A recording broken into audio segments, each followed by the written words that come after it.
All right, guys, this is part 2 of the clunking noise on this 2016 Chevy Malibu. So I tightened this sway bar link, rear sway bar link on both sides. Right there, that little guy back there, it was loose.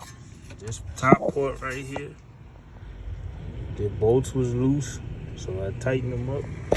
And I put the wheel back on, and yeah, I drove it, no more clunking. And like I said, I had to change this out. I changed that knuckle out right here for that bushing. That was giving me squeaking noise too. So when I changed this bushing right here, the squeaking noise went away. But I still had clunking noise. Sound like lumber or the jack going around in my trunk. So like I said, I just tightened these up. Or got some, you could get some new ones too and just tighten them up, and the clunking should go away. But thank you. Just wanted to make a quick video of the Chevy Malibu.